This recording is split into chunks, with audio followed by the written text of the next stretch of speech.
প্রতি রাত, প্রতি ঘন্টা, প্রতি মিনিট, প্রতি সেকেন্ড একবারই আসে। আমাদের হায়াত একবারই, প্রত্যেক মিনিট একবারই।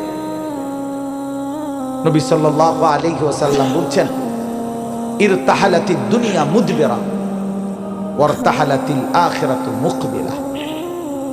নবীজি বলেন, উম্মত শুনো, প্রতি সেকেন্ড, প্রতি মিনিট দুনিয়া তোমার পিছনে যাচ্ছে, প্রতি মিনিট আখিরাত তোমার সামনে আসতেছে।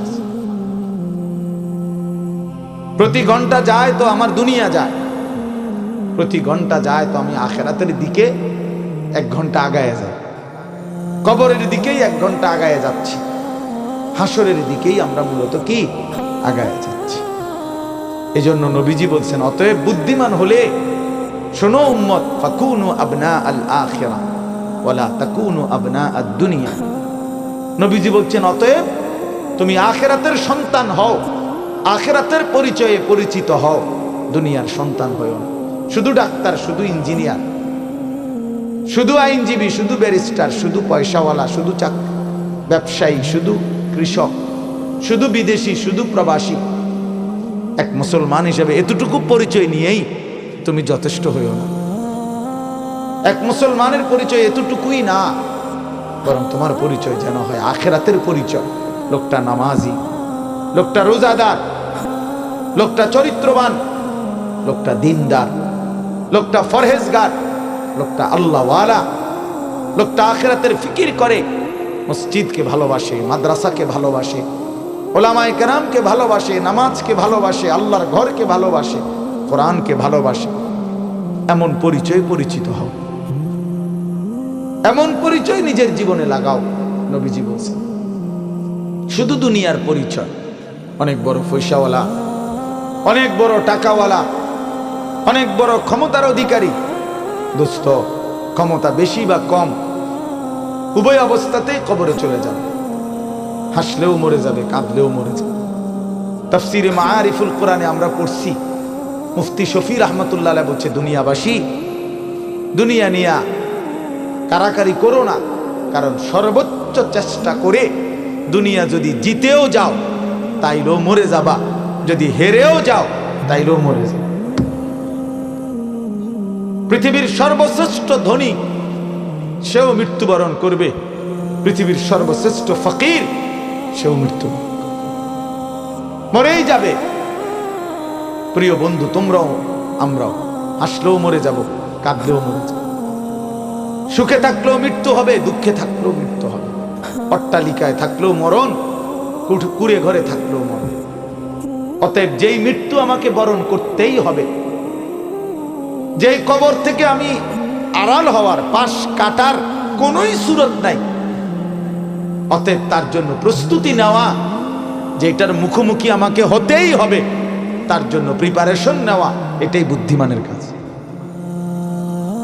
আমার যেহেতু ডায়াবেটিস হয়েই গেছে, এখন আমার এই অবস্থায় শরীর স্বাভাবিক থাকবে কেমনে, এইটা নিয়েই ফিকির করা উচিত। আমার যেহেতু গ্যাস্ট্রিক হয়েই গেছে, আমার যেহেতু এই রোগ হয়েই গেছে, এখন বিবেকবান বুদ্ধিমান উচিত যে এই অবস্থায় আমি সুস্থ থাকবো কিভাবে।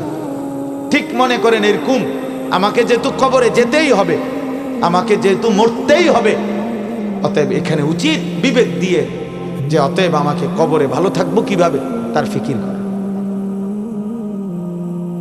কারণ কোন যুক্তি দিয়ে, পৃথিবীর সর্বশেষ যুক্তি প্রযুক্তি দিয়েও তো আমি কবর থেকে বাঁচতে পারবো না।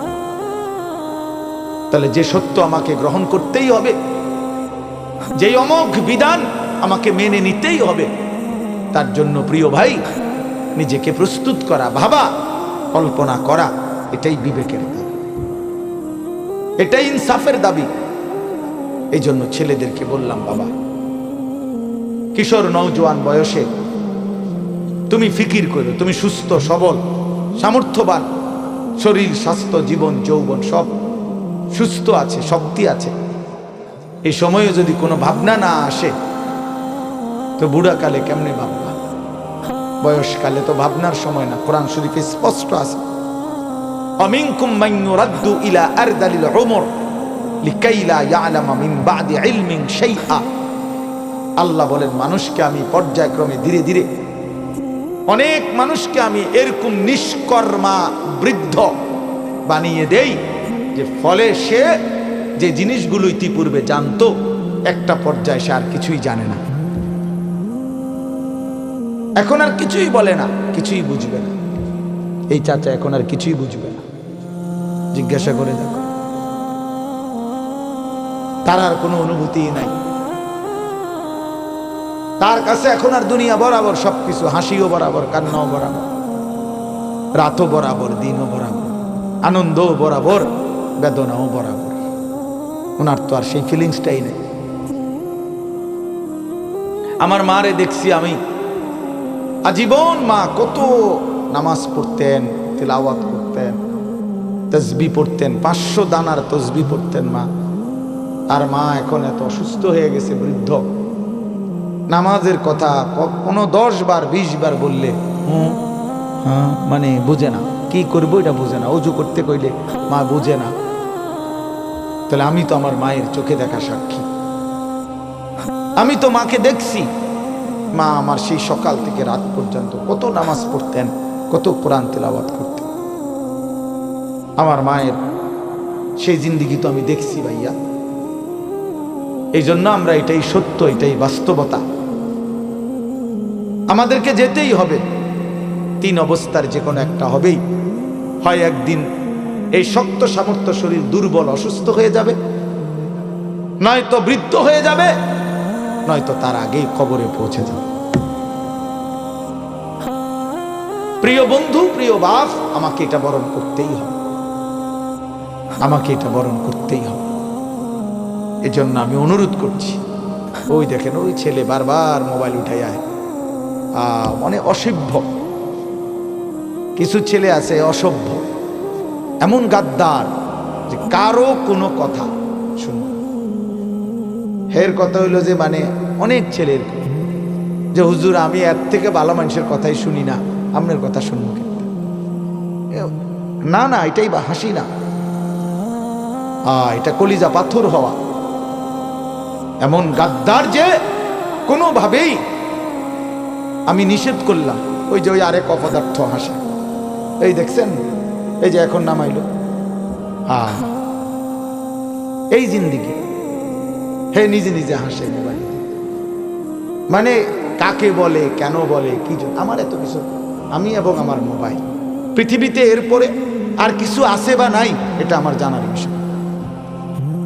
শেষ, আমি এবং আমার একটা মোবাইল। এটাই রাত, এটাই দিন, এটাই হাসি, এটাই কান্না, এটাই আনন্দ, এটাই বেদনা, খালাস।